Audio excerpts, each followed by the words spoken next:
Hola, yo soy Sergio y esto es Filosofía Básica. En este video voy a hablar del paso del mito al logos, del origen del pensamiento en Occidente o lo que es lo mismo, el nacimiento de la filosofía. Ya comienzo.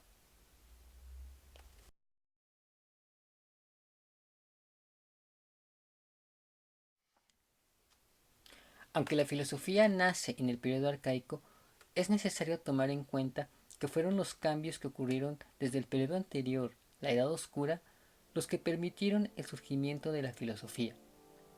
De la Edad Oscura se tiene muy poca información, debido a que prácticamente no existen registros escritos de esta época. Se cree que esto es debido a que en esta época se usaron materiales perecederos como madera o piel de ganado para llevar el control de sus actividades. Se dice que en este periodo se perdió contacto con los antiguos pueblos de Oriente, con los que las monarquías micénicas comerciaban, porque de los registros que de ellos se conservan no se hace referencia ni siquiera de forma indirecta a las comunidades establecidas en la Hélade.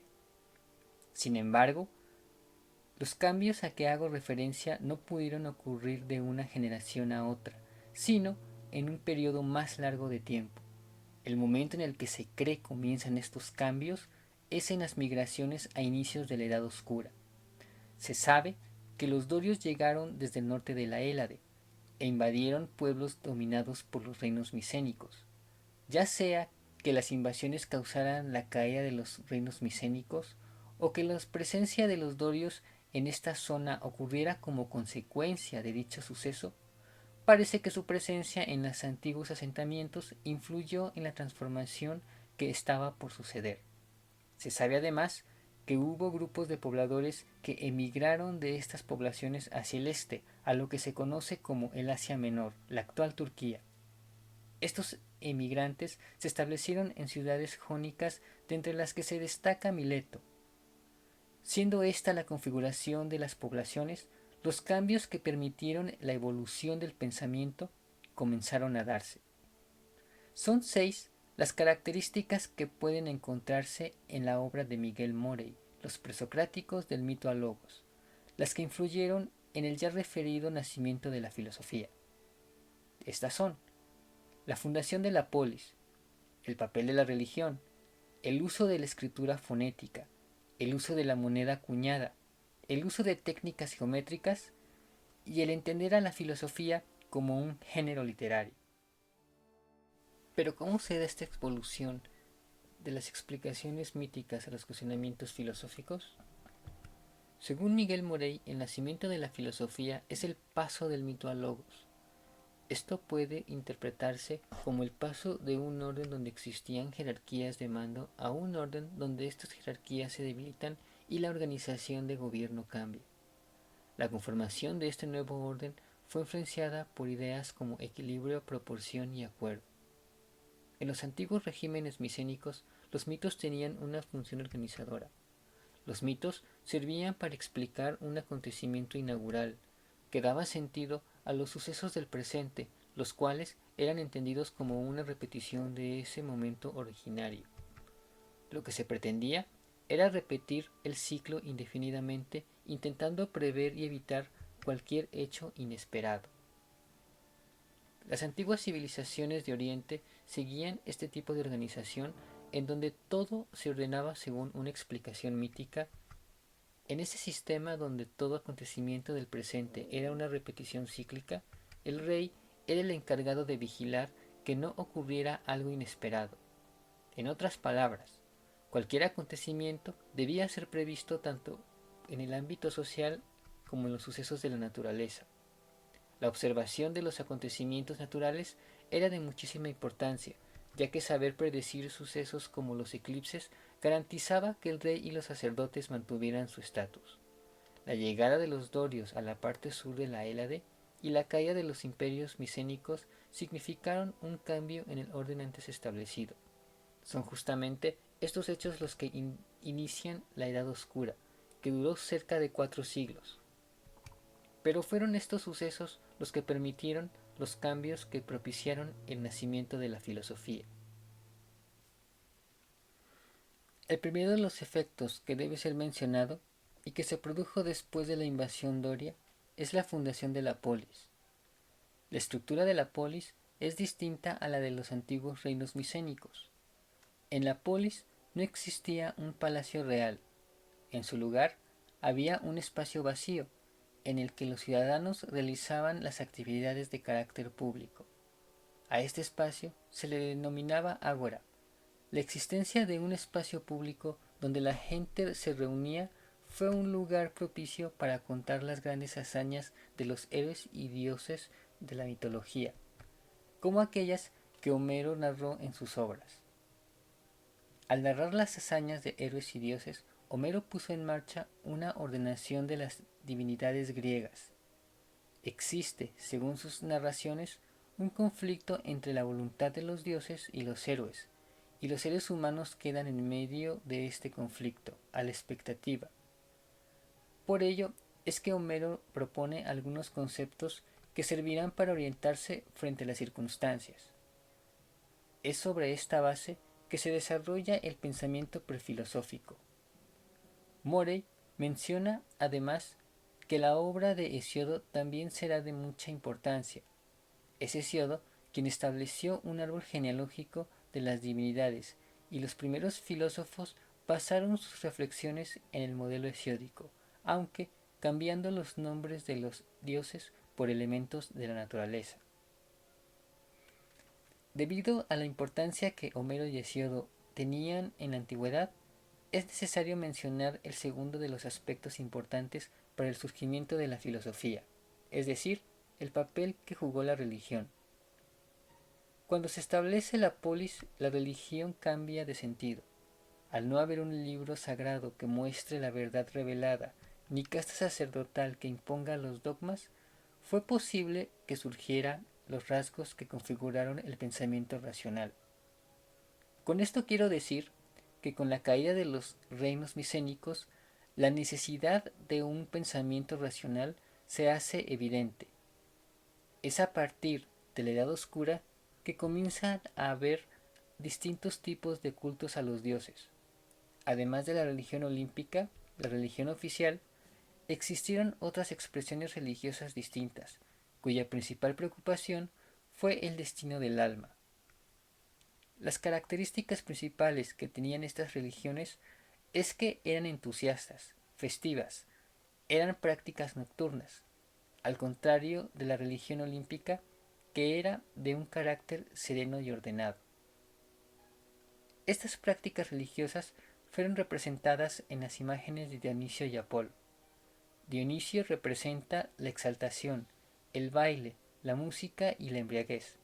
Apolo, en cambio, representa la cordura, el orden y la belleza. La presencia de estas dos formas de culto a los dioses no es contradictoria sino complementaria, porque ambas divinidades representan la vida, pero en dimensiones diferentes.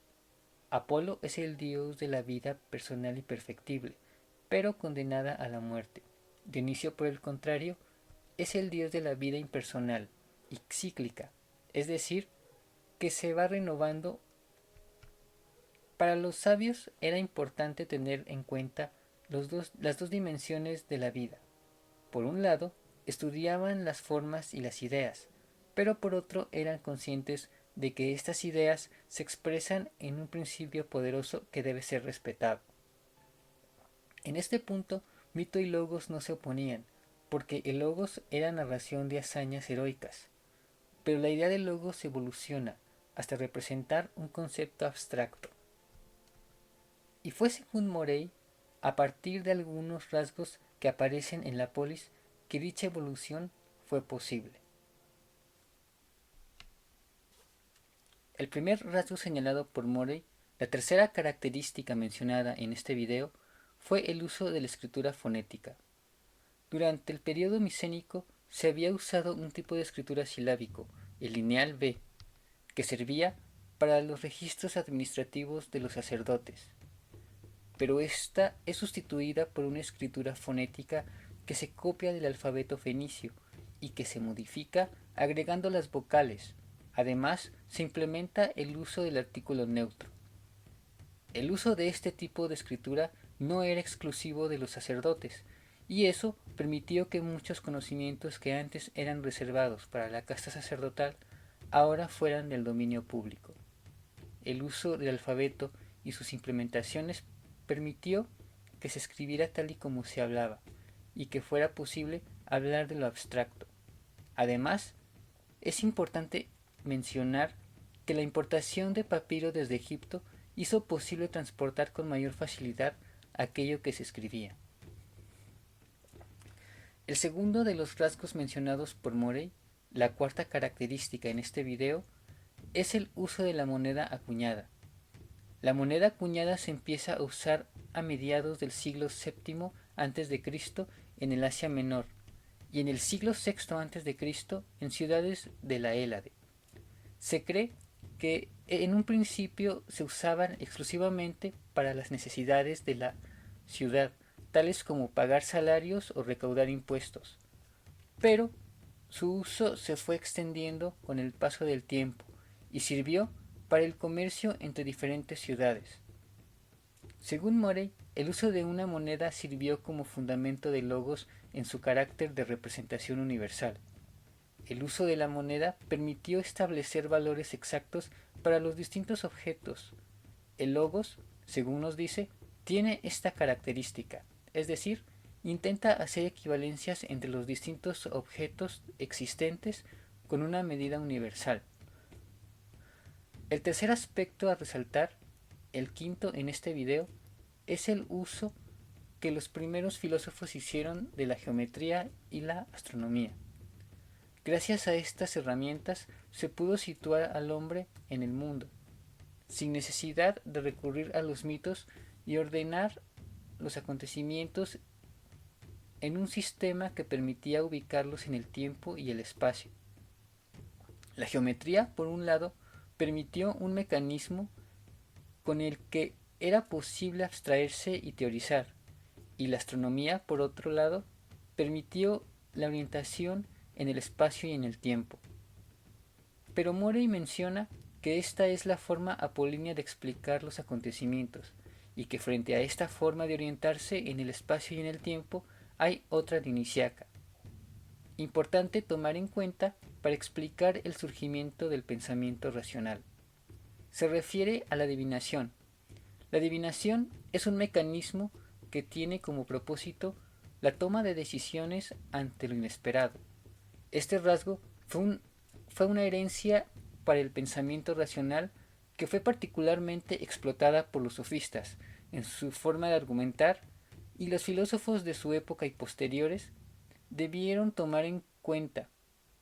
Con el paso del tiempo, este fue un modo de desarrollar las especulaciones lógicas y retóricas.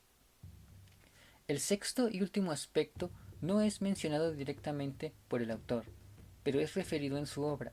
Me refiero al hecho de tomar a la filosofía como un género literario. Existían dos géneros literarios que eran particularmente importantes y eran anteriores a la filosofía: la poesía lírica y la tragedia. La lírica surge de la música y propone una ordenación simbólica de la realidad. El objetivo que se pretendía alcanzar con la poesía lírica era plasmar las experiencias vividas. Por eso, en ella se exaltaban los aspectos personales de la vida. La tragedia mostraba las hazañas de los héroes y servía para que los ciudadanos los juzgaran y los valoraran. Antes de que las tragedias fueran relatos escritos, el público era el juez que valoraba las acciones que se representaban de los héroes. Fue así que nociones asociadas con la moralidad, como responsabilidad, destino o error, fueron temas de representación en los teatros griegos. Estas formas de expresión eran dionisiacas, esto es, más cercanas a la música y el baile. Su contraparte, si se toma como género literario, es la filosofía, que se asocia con el orden y la belleza, o sea, con formas más cercanas a lo apolíneo. Aunque de carácter distinto, tendrán rasgos en común. Por ejemplo, la filosofía es una práctica personal, como la lírica, pero al mismo tiempo se basa en lo común, dando a ese quehacer individual una participación en la naturaleza deliberativa y una voluntad de acuerdo. Estos eran los rasgos de la antigua tragedia.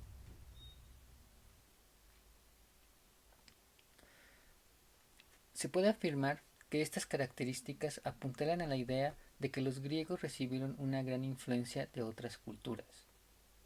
Al principio, en el periodo micénico, se usó la misma forma de gobierno que en los antiguos reinos de Oriente. Posteriormente, la inestabilidad de los gobiernos monárquicos y las invasiones dorias produjeron una crisis que, a su vez, originaron un cambio en la forma de entender el mundo. Esto, y el hecho de que los griegos del arcaico tuvieron relaciones comerciales con diferentes culturas del Mediterráneo, hace pensar que estas circunstancias influyeron en el nacimiento de la filosofía. El primer pensador al que se hace referencia es Tales de Mileto, pero en este punto se debe señalar que lo importante es que él fue el primero en hacerse la pregunta sobre el arjé de la physis. En este caso, la pregunta formulada tiene más importancia que la respuesta que se dio. He aquí el origen del pensamiento en Occidente, el origen de la filosofía.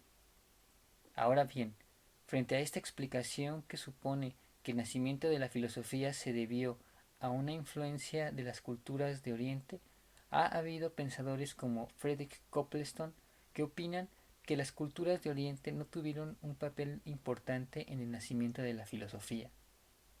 Según esta idea, los griegos tomaron algunos elementos de relevancia de estas culturas orientales, por ejemplo, la geometría, que fue usada en Egipto, o la astronomía, desarrollada por los babilonios. Sin embargo, estos saberes no tienen ninguna relación con las cuestiones planteadas por los primeros filósofos, o sea, el cuestionarse el origen del universo, desligando la cuestión de creencias religiosas y señalando los elementos de la naturaleza como el principio desde el que surgió todo, nada tiene que ver con estos conocimientos, y este cuestionarse el origen de las cosas es un mérito que corresponde solo a los griegos. Lo destacable, según esta postura, es que los pensadores griegos no solo usaron estas herramientas, sino que fueron un poco más allá y cuestionaron su fundamento.